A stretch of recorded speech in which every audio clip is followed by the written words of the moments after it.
बहुओं को सबक सिखाने का फैसला किया। अगली शाम रसोई से बर्तन धोने की आवाज आती है। दीदी, अभी तो हम रसोई में गए भी नहीं, फिर ये बर्तन धोने की आवाज कहाँ से आ रही है? चलो देखते हैं। दोनों अंदर जाकर देखती हैं तो अनुज बर्तन मांज रहा होता है, रोहन धो रहा होता है और बूढ़ी सास पार्वती खाना बनाने लगती है। ये देख उन दोनों को बड़ी शर्मिंदगी होती है। ये आप सब क्या कर रहे हैं?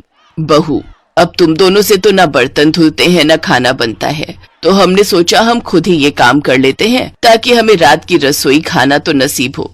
तुम दोनों जाओ और आराम करो।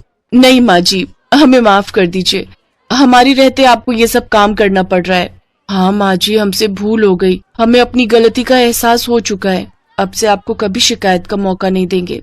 हमारे रहते हमारे पतियों को जूठे बर्तन और माँ जी आपको खाना बनाना पड़ रहा है। नहीं नहीं नहीं, आप सब बाहर जाइए, हम 1 घंटे में खाना बनाकर लाते हैं।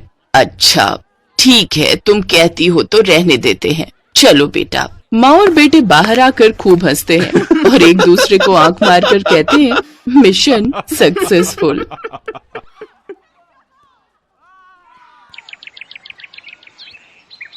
एक रोज शाम के वक्त हिना अपनी माँ के साथ बैठी हुई होती है। तभी वो अपने फोन में अपनी माँ को एक लड़की की फोटो दिखाते हुए कहती है, माँ ये देखो, ये लड़की कितनी मॉडर्न एंड टॉल है, ये मेरे भैया के साथ एकदम फिट बैठेगी। तभी उस घर की बड़ी बहू मानसी वहां आती है। चलिए माँ जी, हिना दीदी खाना लग गया है।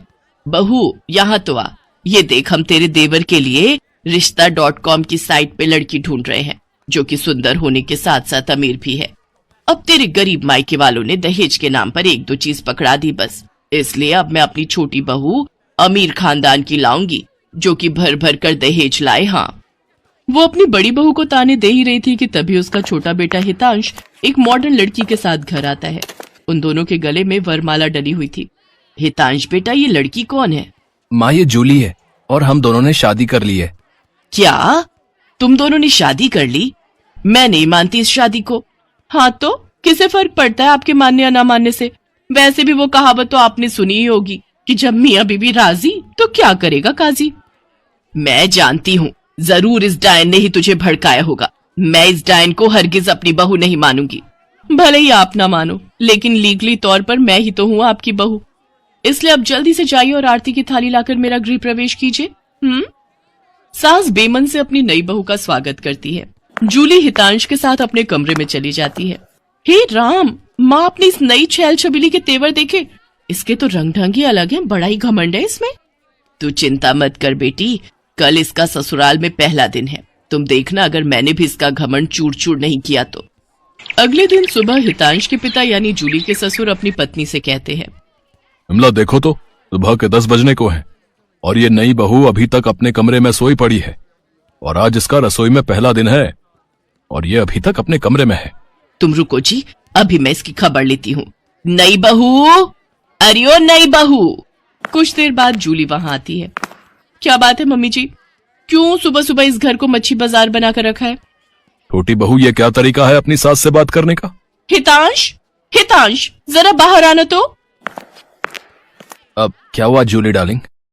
तुम चुपचाप से अपने बाप को समझा लो कि वो मुझसे तमीज में रहकर बात किया करे। पिताजी, आपने सुना जूली ने क्या कहा? नालायक, इस दिन के लिए पैदा किया है क्या तुझे कि तू अपनी बीवी का जोरू का गुलाम बन जाए? बस आपसे ही सीखा है पिताजी। जूली की सास खाने की लिस्ट नई बहू के हाथ में देती है और कहती है, ये ले, ये तेरी पहली रसोई की लिस्ट है।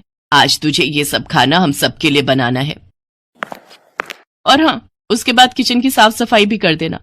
सासू माँ, ना तो मैं खाना बनाऊंगी और ना ही सफाई करूंगी। बहू आई है घर में, कोई काम वाली बाई नहीं जो उसे आते ही काम बता दिए। भले ही ससुराल में मेरा पहला दिन हो, लेकिन इस पहले दिन से अब आप लोगों की जिंदगी बदलने वाली है। तो मेरी प्यारी ननद जी, पहले तो आप इस घर की साफ सफाई करोगी और सासू माँ आप बनाएंगी खाना, और वो भी मेरी पसंद का। मैं ये सब नहीं करूंगी, समझी? देवरानी जी, ये सब क्या कह रही हैं आप? हम इस घर की बहू हैं और ससुराल वालों का ख्याल रखना हमारा फर्ज है।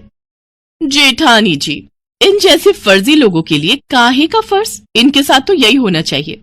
बड़ी जुबान चलती है तेरी, मैं तो तुझे छत से धक्का ही दे दूंगी, फिर तू भूतनी बनकर भटकती रहना। और ये हो गई आपकी कही बातों की सारी रिकॉर्डिंग।